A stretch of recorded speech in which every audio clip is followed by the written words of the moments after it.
Hello friends and welcome to the Southern Mountain Kitchen. Today we're going to make chicken biscuits.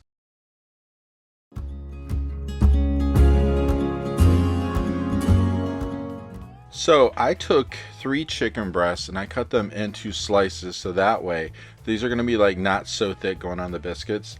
So what you're going to do is just take them and slice them lengthwise through and have them ready for this. So in my bowl I put in 1 large egg and I'm adding about 1/3 of a cup of buttermilk. And then I'm going to mix this up so that way it's completely mixed together when I start dipping my chicken into it. And you really don't need to add hot sauce to this. It's your choice if you want to. I used about 3 dashes or so of hot sauce. If you wanted to give it a kick, a spice, you can use that. If you don't want to use it, you don't have to. But it does give it a little bit of heat, but it actually makes it more flavorful. So go ahead and mix that up whether you're adding it in or not. And then we're going to take a cup of flour. And then about 1/4 of a cup of Italian breadcrumbs, and I'm going to mix these together on top of my platter. And then after we do this, we're going to add some seasoning to this because we do need seasoning to actually give this some flavor. So we're using about 1/2 teaspoon of salt. Then to that we're adding 1/2 teaspoon of pepper. And then we're going to add like probably about a teaspoon of chicken seasoning and 1/2 teaspoon of paprika. And then once this is all on here, we want to mix it up so that way it's evenly distributed throughout the flour and the breadcrumbs to make sure that you get a good mix of this. There's not too much of one thing in one place.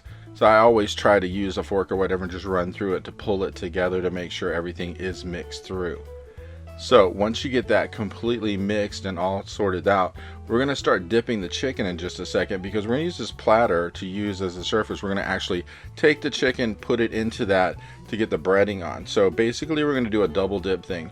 We're going to take the chicken, we're going to put it into the milk and egg mix, then we're going to pull it out and put it over into the breading. Then we're going to bring it back and dip it again and then bring it back to the outer breading one more time. And this is going to give a good coating on the outside because it's going to give like maybe a little bit of a crispiness to it. So when you bite into it, you have a little something on the outside that just has that edge to it. And it tastes really wonderful, but you're really making sure that you got a good coating here so it works really well for you. As far as like if you just did it one time, it could cook off a little bit of this in your oil and it wouldn't have that edge. And the edge is really good when you're eating a biscuit like this.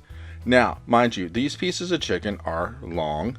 You don't need that whole thing on your biscuit. So once these are cooked, you can kind of cut these in half if you wanted to or whatever. And it'll make it go further. It's just easier to cook like this is the only reason I did it this way. So get all of these, run through your dip, and then go ahead and get them breaded. And we're just going to get them all coated before we do anything else to this because we want to make sure that we get them all ready to roll because they're all going to go in the pan like one after another. If you have enough to do 2 pans worth, you want them ready to go when it's ready to be put in. So just go ahead and get each one of these double dipped, make sure they're really coated, and then you're going to need a large skillet to do this in. So make sure that you have that and some cooking oil ready to go. And when you're going to do this, you want to warm up your pan before you start. So my pan is already hot and I'm adding probably about anywhere from 1/4 to 1/3 of a cup of oil to it. Depending on how big yours is, you might need to add more. And I'm going to go ahead and put the chicken in here because the pan is hot. The oil is just going to come along just really quickly at this point. So I just want to go ahead and add each one of these in. And as I'm putting them in, I know you can't really see it in the actual video, but they are sizzling underneath as they're going down because they're touching the hot pan underneath of the oil. And this is going to cook really fast here in a minute. So what we need to do is make sure that when we're cooking these, that the chicken gets cooked for about, I'd say 7 to 8 minutes. What you're going to do is put it in there like 2 to 3 minutes on one side, and then when it starts to brown underneath, you're going to flip it and put it back on that other side for like maybe 4 to 5 minutes on the other side of it. And if you have to after this, you can flip it one more time, but we're going for this really golden brown outside on it. So keep cooking it until you think this is completely done. You need to have this in here at least 8 or more minutes. Now these are thin because I cut them in half. Now if these were full chicken breasts, it'd take much longer to cook them, but you just want to go ahead and cook them and flip them. And as I said, once this pan is done, I'm going to bring in another pan of these because I had enough to do more than this. And we're just going to go ahead and cook these until we get a really golden brown look, just like this. This is what we're looking for, is this really good edge on this. Now wait, that's going to give you that crunch when you bite into your biscuit to have that extra flavor and texture on the outside that makes it really good to eat. So when you're removing these from the oil, you probably would need like a wire rack over a plate, because that way the oil will drip through the plate and not stay on the bottom, as if like if you put it on a paper towel, then it's going to get soggy and nasty. So we got a pan here. We're going to make some biscuits and put in it. I've covered mine with some aluminum foil just so that way I don't have a mess. Sprayed it with a little nonstick cooking spray, and I'm going to get ready to mix up some biscuits. So we have 2 cups of all-purpose flour. Then to this, we're going to add in a stick of butter, which is very cold. And we're going to break this up with a fork. Now, yes, you could shred this with a grater or something. I just do it with a fork sometimes because it's just as easy for me to do it this way. And this is kind of a way I prefer to do it, because that way I can control the size of the butter that's going in. And I'm just going to work this until I get it totally broken up.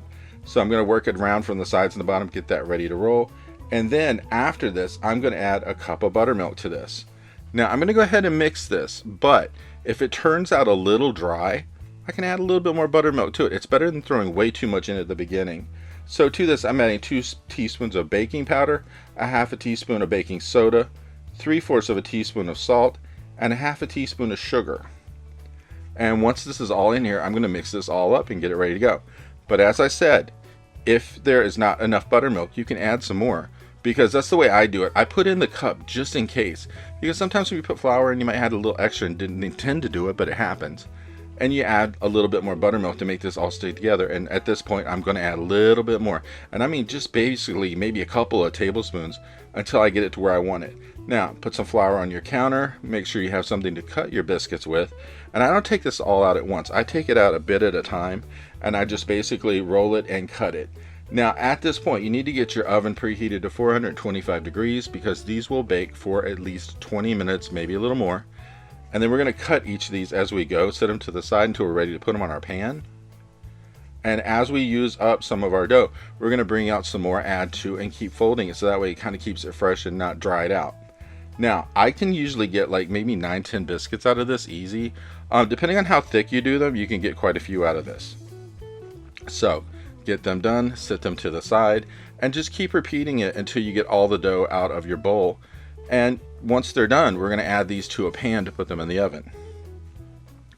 So as you're doing this, fold them over so that way it's going to give you some layers and help you to, when you pull this apart, it's going to be kind of more flaky inside and have layers to it, as if like if you didn't fold it at all, you wouldn't get anything hardly out of it except for some biscuit. So you want those layers inside of it. So just keep working your way through. And you should have enough to go straight out for the tin. If you have a little bit of dough left over, you can always just roll it up and make a ball, because that's something actually I usually give the dog. But anyway, just keep doing this and then get them onto a pan and they're ready to go in the oven. Like I said, 425 degrees for about 20 minutes. And we just want to make sure that these are really browned on top. And then when we bring them back, we're going to brush some butter on top of them. Now, what's really funny about this is when you bake these and you bring them out, they look kind of like plain until you put the butter on it, and then they really brown up and it just changes and it looks like something so amazing. And it's so good because the flavor of these is so wickedly good. But then to add something else to it, like the chicken that we just made, it is such a wonderful flavor. And the best thing about it is these are not expensive to make. Really, there's not that much going into this. This is something you can make easily for like lunch or dinner or whenever you want to make it. And you don't even have to put chicken on your biscuits. If you want to have some of them with chicken and some of them with something else, you totally can do it. It's your choice how to. But as you can see, these bake up really nicely, and they're such a great thing to eat. They just have such a wonderful taste to them. So we're going to take these. Once they've cooled enough, cut them, put chicken in between it, and there's your chicken biscuits. And you can serve these with like potatoes or something else, whatever you want to serve them with, and you have a really tasty meal out of this whole thing. But it's just something wonderful to eat, and this is what mine looked like, because I served it with some hash browns, and this was such a great thing to have for lunch. So I hope you like this one. I hope you liked this video, and if you did, please like and subscribe. And if you get a chance, check out the Southern Mountain Kitchen website, where you can get a free recipe, check out the cookbooks available from the Southern Mountain Kitchen, and if you'd like to, you could order a cookbook at a discounted price, cheaper than Amazon, with shipping that is also cheaper than Amazon. So if you get a chance, check it out, and I hope you have a great day.